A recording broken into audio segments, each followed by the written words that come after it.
এইটো হল অসম, এইটো হল উত্তৰ গুৱাহাটী আৰু এইটো হল দক্ষিণ গুৱাহাটী, মাজেদি ব্ৰহ্মপুত্ৰ নদী। অ মেম,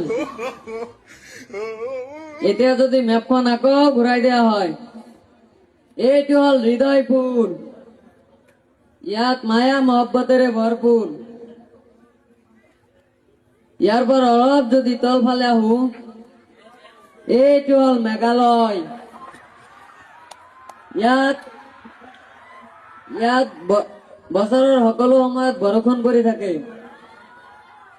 এইটো হল মেঘালয়ৰ চেৰাপুঞ্জী, যত বছৰৰ সকলো সময়ত বৰষুণ দি থাকে। আৰু কম নেকি মেম? নালাগে নালাগে।